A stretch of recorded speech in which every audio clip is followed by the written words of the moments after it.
Welcome to the REDI podcast. I'm Rebecca Riley, Associate Professor at City-REDI, WMREDI, University of Birmingham. In our first series of podcasts, we'll be looking at megatrends in the West Midlands. WMREDI has developed evidence examining the impacts of COVID-19 on the West Midlands region by producing economic impact monitors and a State of the Region report with policy partners.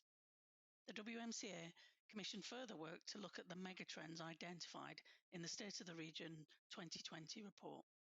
This process has highlighted potential for the acceleration of existing trends by the COVID-19 crisis, culminating in new scenarios for future economic activity, life and places.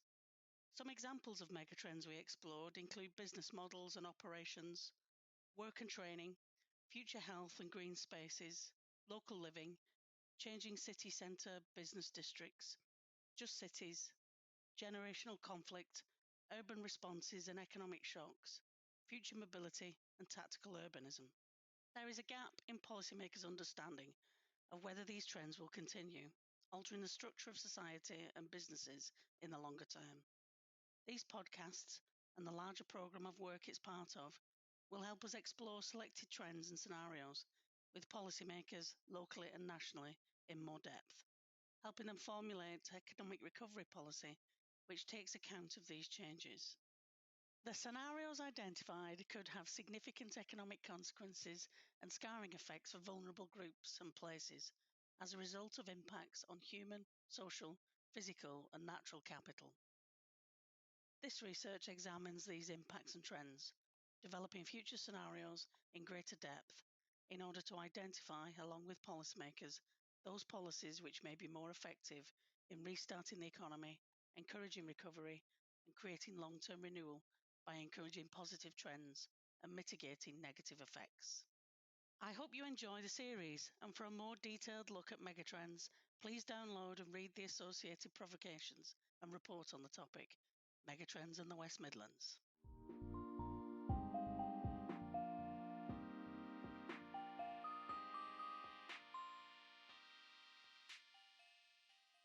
Right then, so here we are. Hello everyone and welcome to the City-REDI podcast, City-REDI Megatrends podcast, where we're looking today at the changing city centre business districts. I'm Johannes Read, Policy and Data Analyst at City-REDI, WMREDI at the University of Birmingham. And today I'll be talking with Kevin Johnson, Managing Director of Urban Communications, and Mike Best, Senior Director, Planning and Turley.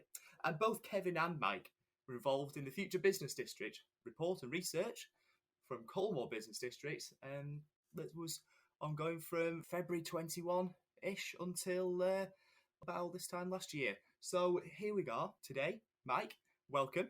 How are you doing today? How's everything going with you? You've been quite busy, I think, with the Commonwealth Games recently.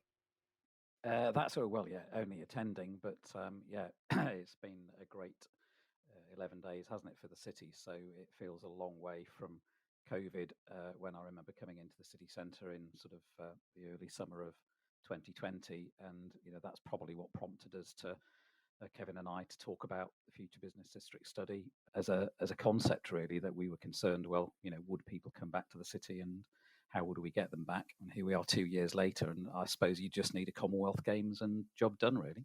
Well, if only it was that easy. And and thank you. Yeah, Kevin, great to see you. I think for last time we met in person, I think, was at the launch of the Future Business District report, which was actually the first time I had been to a post-pandemic meeting event. So if you were the host of that day, if I can do half as good a job as you did then, with a slight amount of humour, maybe a few more jokes, a few more laughs though, then I'll have done a good job. But that event was one of many themes that were emerging from the research, which was about collaboration, coming together, and so on. So how have things gone since that day? Well, Anne, as you've set a very low bar for your hosting, which you're going to exceed with aplomb, I think. You'll probably have more jokes but less vol au vents than we had on that night. But there we are. That's the basis of podcast. Yeah, good. And like Mike says, if you had a Commonwealth Games, every couple of weeks, then we wouldn't have had to have done this study a few weeks ago and a couple of years ago when we started. But what I think the Commonwealth Games does prove is that having culture, if you give culture its widest definition, if you have culture in city centres, it brings people in and makes the place look and feel very different. And I guess that's where we sort of came to it at the end of the work that we did with you and your colleagues.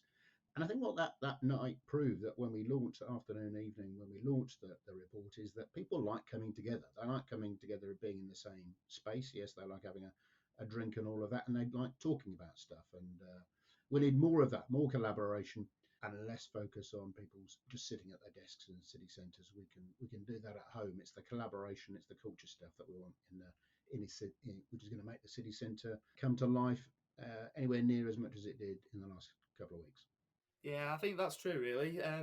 And what we're looking for in this podcast today, I think we're kind of covering a few broad sections. One is kind of outlining the trends that go on, which actually been really well described in media, but also in research and just quite well understood recently. But what also we'd like to do is so not just talk about our research as a part of the Future Business District report, but see how is Birmingham City Centre be performing in regards to those trends. These big, broad trends make a difference in a place. So, and also what initiatives are underway in Birmingham, maybe Mike, with you as part of the Cornwall bid.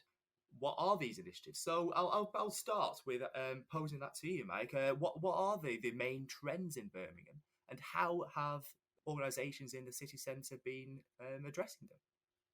Yeah, I mean, I think, the study, which, if you, as you said earlier, we started work on seriously in sort of February 21 when we were still in lockdown. So all the meetings, all the engagement we did, didn't we, through the study was all virtual. So that launch event where we got together in person was quite an exciting moment in the journey that we've been on. But at that time, we were looking at what might happen post pandemic, and there were lots of sort of gloomy predictions of the future.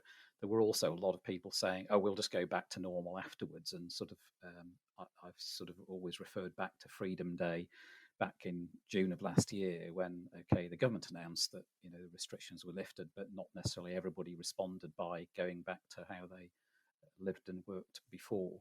And there are still quite a lot of analysis of trends out there, particularly by Centre for Cities, who were doing a high street tracker. And it for me, and I know Kevin and I sort of got Andrew Carter from Centre for Cities involved in the Future Business District study because of the work that they were doing, and we just felt that was a really useful indicator, and that work is still ongoing. And even now, I think the data I was just looking at goes from July 22.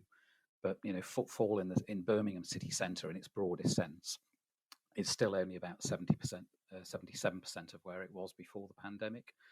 And that obviously doesn't account for the Commonwealth Games. I think last Friday, wasn't it? I think Andy Street was tweeting yesterday that they'd had the highest ever footfall through New Street Station on Friday of 250,000 people. So, that clearly has been a major boost for the city centre. But if you take that out, even up to quite recently, our footfall is still below where it was pre-pandemic. And that differs to some extent between the working day and evenings and then weekends. So actually what the data is showing is that weekends are doing better. They're over 100% of pre-pandemic levels. So what we have seen, I think, over the last 12 months is hospitality has come back quite strongly.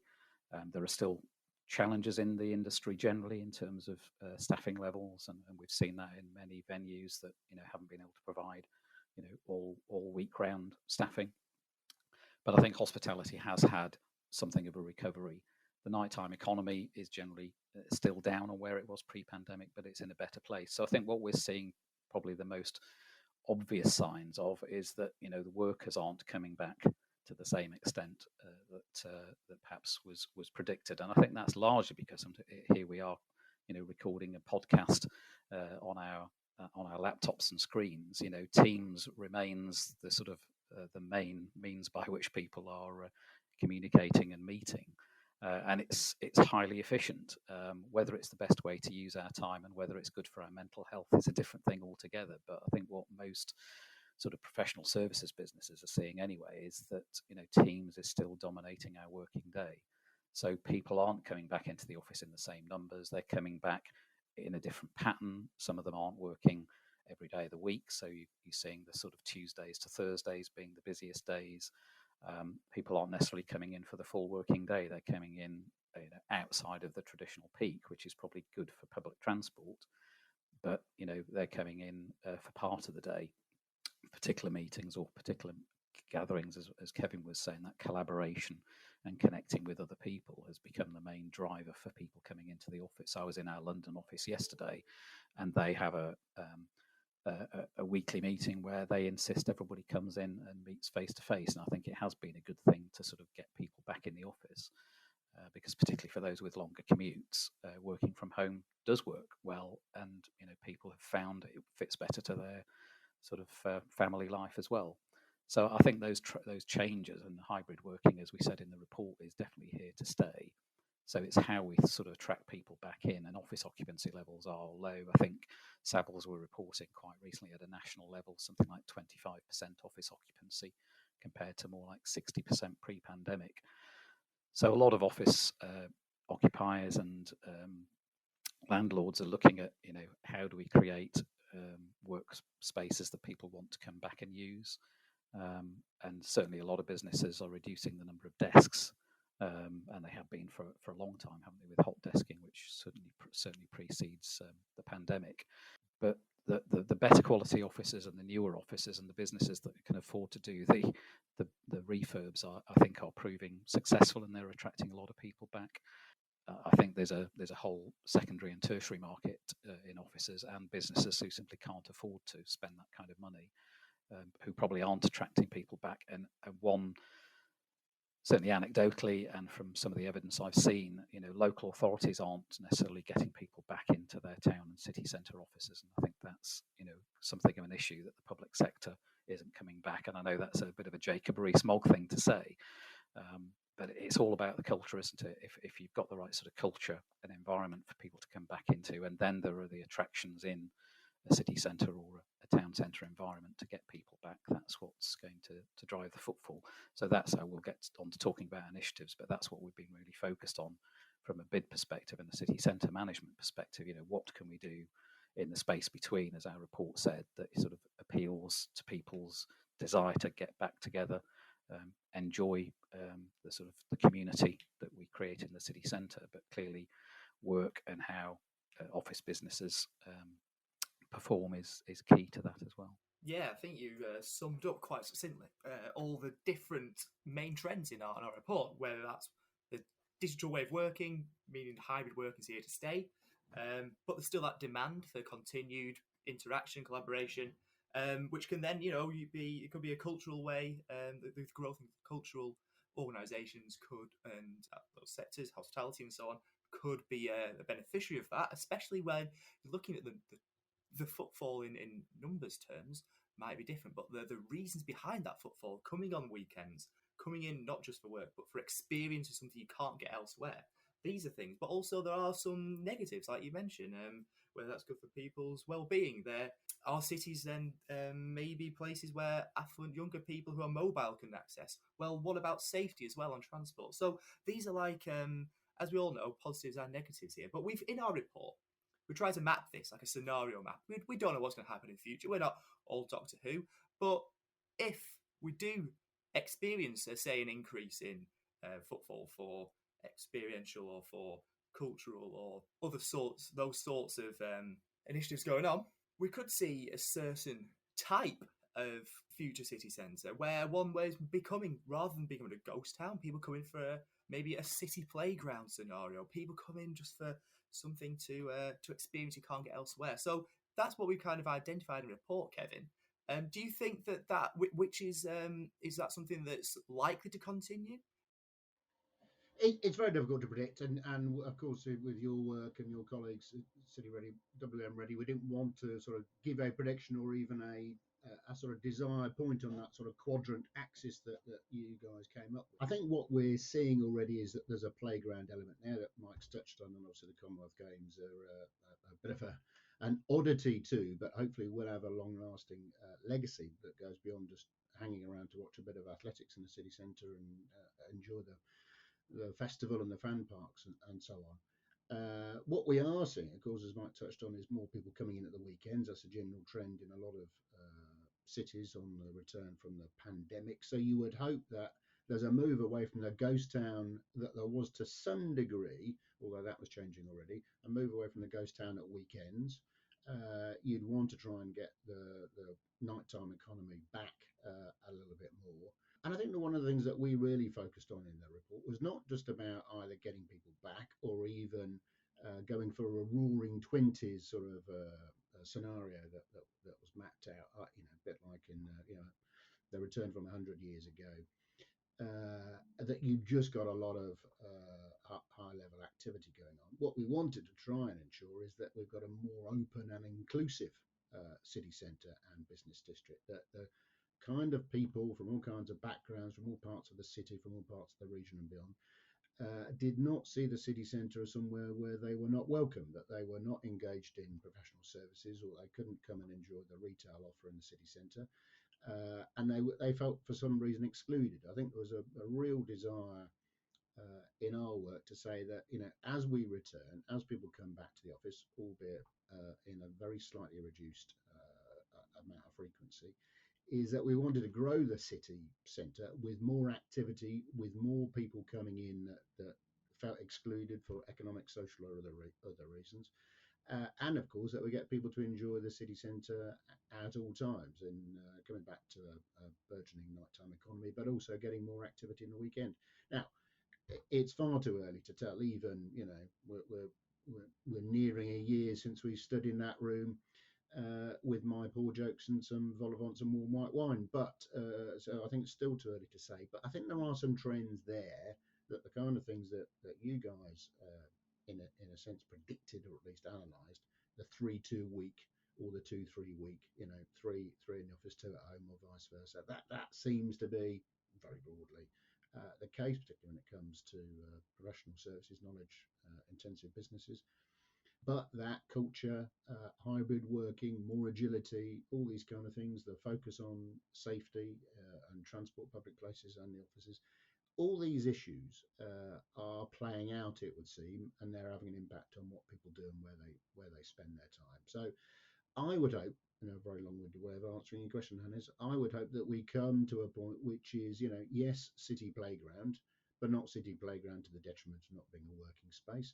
But also somewhere which has got a bit of a roaring 20s feel to it, but in a more open, inclusive manner than might have been the case 100 years ago. I think we're heading towards that kind of area of the graph, as it were, but I wouldn't like to be too precise or hang my hat on exactly which little square on the graph we're going to end up in.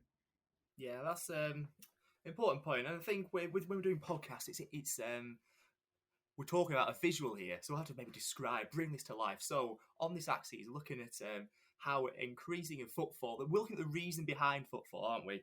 Whether people come in for more experiential, cultural organisations, more or less, that's on the vertical axis, whether that's increasing or decreasing. And then on the horizontal, we're looking at an increasing and decreasing in the employment of people coming in for work.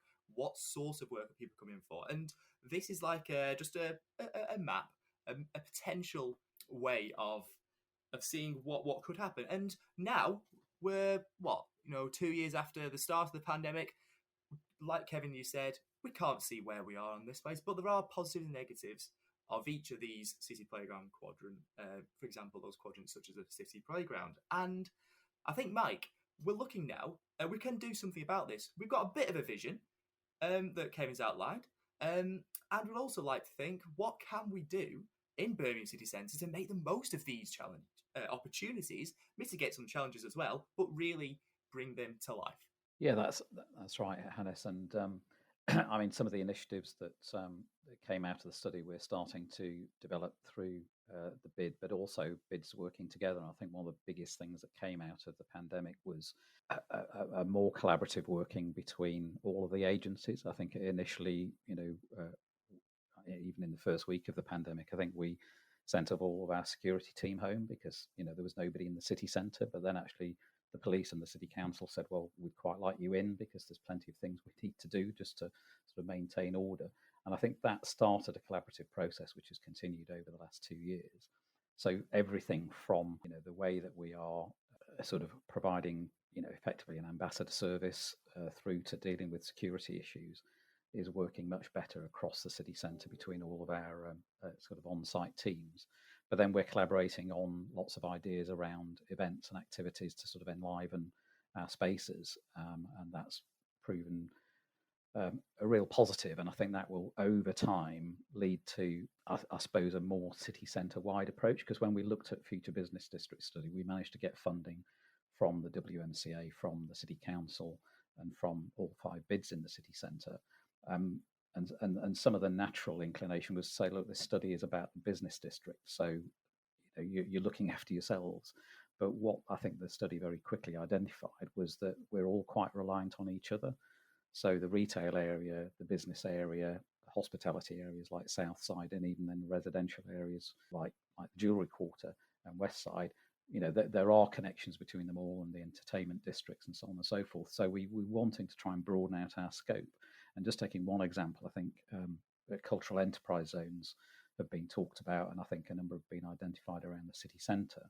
And that's a good opportunity to sort of focus effort in particular areas. But one of the things that we identified, and I know Kevin was quite a champion of, was saying, we've got to think about how we link together those cultural experiences across the city centre. And if you're coming in for one thing, how can we attract people to move to a different part of the city centre for another experience? So if they come into a museum, or if they come in for an event or an outdoor event, how do they then find the opportunity or signposted to the right places to go and have a bite to eat elsewhere in the city centre, or spend some time in an open space, in a park or a garden. So I think we're looking at things on a much more city centre wide basis now. And that's led really to the commitment the City Council have made towards a post we identified. I think Kevin probably came up with the name originally, which was Curator General, which really the idea was we want to curate the public space within the city centre. So we're connecting the different districts, we're getting buildings and the occupiers to come outside and make more use of the public realm.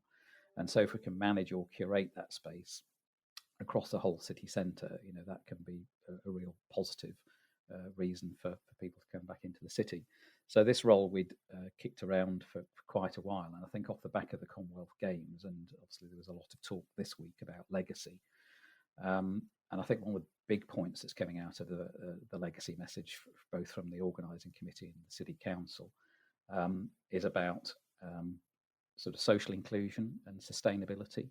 This isn't about physical landmarks. I mean, yes, a lot of money is being spent on improving the stadium and the aquatic centre and so on and so forth. But, this is one games where we've made an awful lot of use of existing facilities, and that's great to see. But I think if we can have a post-games legacy, which is for the people of Birmingham, that would be the best thing. So I think part of that role is really about how do we coordinate activity and events across the city centre? How do we make it safer to come in? How do people get a positive experience of travelling into the city centre? And we've been discussing about how we can get people back onto rail, because rail is still probably the slowest to recover post-pandemic. Buses, I think, were better initially. How do we better use the canal infrastructure for walking and cycling into the city centre and make people feel safe coming in?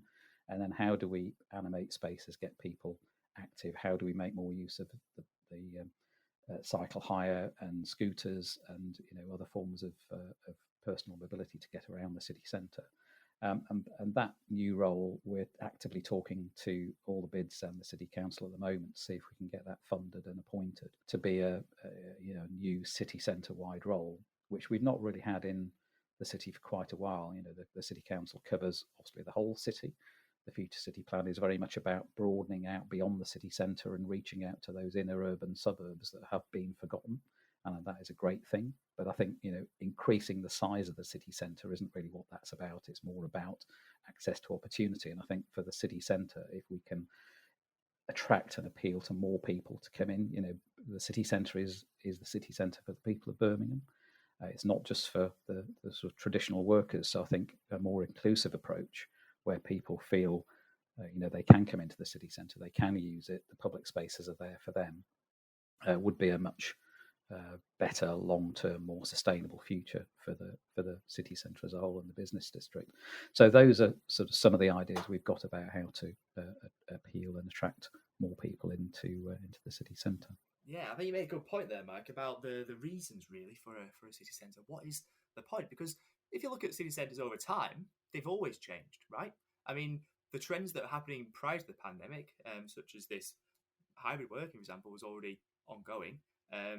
The way people were looking at inclusivity and transport and sustainability was already there, and this pandemic supercharged in a lot of ways those trends. And I think if we look into the future, then we're also looking at what could those trends mean for Birmingham. And I think maybe, Kevin, what are those opportunities? What are those strengths that we can build on to look to the future for this, maybe a curator general or just the city centre in overall can really build on and make a vision for Birmingham? Well, I think just your point about history, Hannes, is well made, because people, particularly in the midst of the pandemic, or the sort of as the first 2 or 3 months were through of the pandemic, people said we'll return. We've gone through all kinds of things, plagues and wars and goodness knows what, over the centuries that cities have existed. And that is largely true. And we're seeing, obviously there is a return to office working and to other activity in the city centre. I think there are three things that mark out a difference between this, seismic shock to the country, and in particular to cities and working. One is technology. As Mike's touched on, here we are recording a podcast. I think we're all in our bedrooms come offices at home as we do this, although I don't need to make listeners put them off their breakfast, lunch, or tea. But we're all sitting in our bedrooms and home offices. I often thought during the pandemic, what would it have been like going through this pandemic, 2020-21, if we didn't have Teams, Zoom, Netflix, iPlayer, etc., etc.? How would we have coped? What would we have done? Would we have returned to cities quicker? How would we have got work done, etc.? Technology makes such a big difference on this pandemic as compared to other seismic shocks. Secondly is sustainability. A real desire from governments, from businesses, and I think largely from people to tackle the net zero agenda, which means that making visits into the city that you don't need just to sit at your desk and then go home without hardly talking to anybody, or as Mike likes to talk about, the Tupperware commuter who doesn't even spend money on lunch when they come into the city centre because they brought it in their lunchbox from home. So sustainability is a big thing. And I think thirdly, people. People are more powerful than ever they were 100 years ago. The worker was not as powerful. They didn't have as much balance in the workplace as they do now. And add to that, you've got all kinds of freelance, self-employed, small businesses, etc., etc. Workers are not just sort of shifted around by employers. They have much power themselves. They can vote with their feet and take their labour elsewhere, and they have their own value sets that they want to make sure that the industry they work in adhere to and align to. So these things make a real difference. But turning to your question, Hannes, I think that what some of those things then give us an advantage in Birmingham. We've got a great professional services, modern services economy, which has plenty of opportunities and lots of work going on, led by the LEP in terms of all of that, the technology mix with all parts of the professional services mix. You've got a desire from the public authorities, but a real big desire, I think, from the kind of people who work in the city centre to live up to the sustainability, to the net zero agenda. They want to see that. And as I touched on earlier, a real desire to make the city centre look like a reflection of the wider city and the wider region and the country that we live in, by opening up to more people, being more inclusive, and including having more people who are doing business in the city centre who in the past couldn't afford to take or didn't want to commit to expensive offices. So you've got that. You've got a real, as we've seen in the Commonwealth Games, what the city has in abundance is youth, it has diversity, and it has creativity. And I think coming out of the pandemic, if you like, supercharged with the Commonwealth Games and the success of that, we've got a real possibility to do something with our youth and our diversity, with the kind of sector specialists that we've got, specialisms that we've got, not least modern professional services, and to make sure that we're a more inclusive city. And I think a combination of those and other factors means that there are some unique opportunities for Birmingham when it compares itself to either other cities in the UK or indeed to other cities worldwide. It's got some real advantages. But we need to, motor. I might suggest, particularly as I'm off the payroll now, Mike, we've got to motor a bit quicker than we've already been doing to supercharge some of these ideas and to supercharge the Commonwealth Games legacy. I think you make a good point there, Kevin, about all the different strengths of Birmingham that we've got. And I think just to kind of wrap this up, I'd like to pose one last comment to Mike, where I think, right then, here we are now. We know where we stand. After how long we've got an idea of the trends, we know how important it is to work together with different organisations. You mentioned the different business districts in Birmingham and also the local authorities and so on. What do we need to happen now?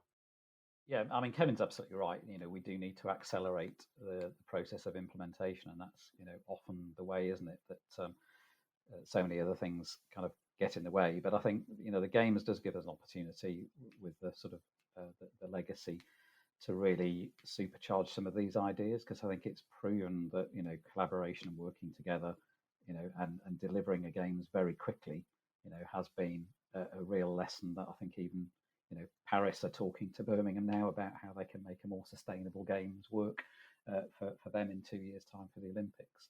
So I think there are some good lessons to learn from just the experience of the last couple of weeks.